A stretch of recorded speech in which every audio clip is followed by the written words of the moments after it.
서울 구로구에서 25년간 동네 슈퍼를 운영해온 박정희 씨.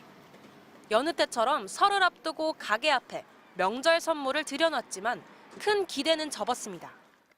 명절 대목이라고는 찾아볼 수가 없어요. 뭐 사과배 이런 거는 뭐 한 개, 두 개 정도? 이렇게 장사 안 되는 거는 제가 처음이에요. 이미 들여놓은 상품이 안 팔리니 명절이라고 새로 들여놓을 것도 없는 상태입니다. 방금 전화가 왔어요. 10박스만 좀 팔아달라고. 그래서 가져온 거 그냥 있다고 도저히 주문 못하겠다. 죄송하다고 그래서 진짜. 매출은 계속 줄고 있지만 고금리, 고물가로 인건비와 이자 부담은 치솟고 있습니다.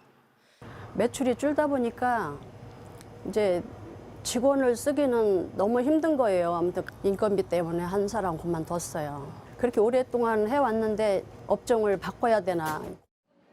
대출금을 갚지 못하는 소상공인도 늘었습니다.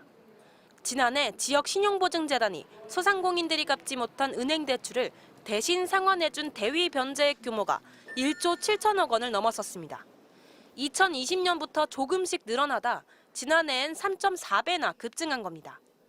정부는 올해 자영업자 소상공인의 대출이자를 환급해주기로 했지만 1인당 100만 원 수준이어서 근본적인 대책이 되긴 어렵다는 지적입니다. 정부에서 쓸 수 있는 카드가 별로 없는 이유는 물가가 아직 안 잡혔기 때문이잖아요. 그러니까 물가를 빨리 잡을 수 있도록 사실 재정 긴축도 그런 면에서 이제 좀 도움이 되는 거고. 물가가 잡혀서 침체된 소비가 살아나기 전까진 소상공인들의 한숨이 멈추긴 어려워 보입니다. MBC 뉴스 김세영입니다. 여수시 서교동에 위치한 한 전통시장. 30년간 이곳에서 김밥집을 운영 중인 김영미 씨는 최근 가파르게 올라간 장바구니 물가에 한숨부터 나옵니다. 늘 저게 작년에는 5,000원어치도 저거보다 많았어요. 근데 지금 10,000원어치고요. 그냥 지갑을 못 열죠. 너무 비싸니까. 명절 준비를 위해 장을 보러 온 손님들도 부담입니다. 다 올랐지. 다 비싸. 모처럼 맞은 대목이지만 시장 상인들의 표정도 밝지 않습니다. 너는 비싼데 손님 얼마나 오겠노? 별로 없어. 무엇보다 설 명절 차례상에 올릴 과일 가격 오름세가 심상치 않습니다. 사과는 한 개당 4,000원, 배는 한 개당 5,000원인데 선물용 사과는 한 박스에 8만 원, 배는 6만 원 꼴입니다.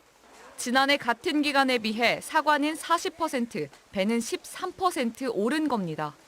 과일 가격이 치솟은 이유는 지난해 많은 강수량과 각종 병해충으로 생산량이 감소했기 때문입니다. 여기에 최근 한파로 가격까지 올라간 시금치나 대파도 설 상차림 부담을 더욱 크게 하고 있습니다.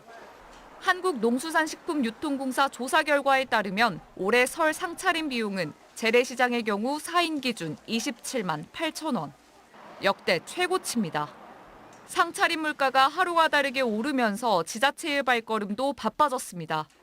대표들과 간담회와 캠페인을 통해서 어려운 이 경제를 좀 타개하기 위해서 물가를 올리는 것을 최대한으로 자제해달라는 그런 내용으로.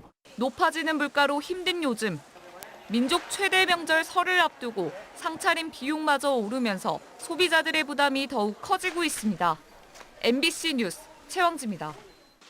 1월 물가 상승률 발표일에 열린 비상경제장관회의.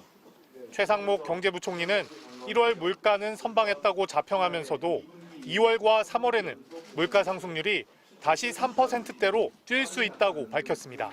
최근 중동 지역 불안 등으로 국제 유가가 80불대로 재상승하는 등 2, 3월 물가는 다시 3%대로 3% 내외로 상승할 수 있는 상황입니다. 실제 지난해 12월 배럴당 70달러 선까지 떨어졌던 국제 유가는 1월 말 기준 다시 82달러까지 치솟았습니다.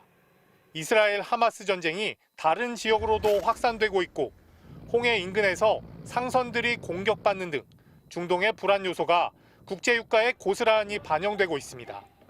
1월 물가 상승률을 2%대로 묶었던 기름값이 언제든 다시 뛸 수 있는 겁니다. 전기, 가스 요금도 관건입니다. 정부는 상반기까지는 동결 기조를 이어가겠다는 입장이지만 한전의 적자 규모가 워낙 커서 하반기에도 묶어둘 수 있을지는 미지수입니다. 가스요금 역시 비슷한 상황. 이미 원자재 값과 인건비 등 경제 전반의 재화 가격이 올라 있어 정부 목표인 물가 상승률 2.6%를 달성하는 것도 만만치 않아 보입니다.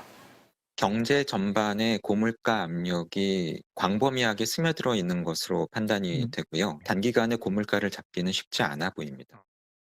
한국은행은 역시 큰 폭으로 오르던 물가의 상승폭이 약간 줄었을 뿐이라며 상반기 금리 인하 가능성에 사실상 선을 그은 상태입니다. 물가 안정과 함께 정부가 내세운 또 다른 민생 경제 목표인 소비 활성화, 대중 수출이 증가세로 돌아서는 등 수출 회복세는 이어지고 있지만 물가 상승률을 감안한 실질 임금이 지난해 마이너스를 기록하면서 소매 판매가 20년 만에 최대폭으로 떨어졌습니다. 즉 위축된 소비 심리를 회복시켜야 하는 쉽지 않은 과제를 안게 됐습니다. MBC 뉴스 박진준입니다.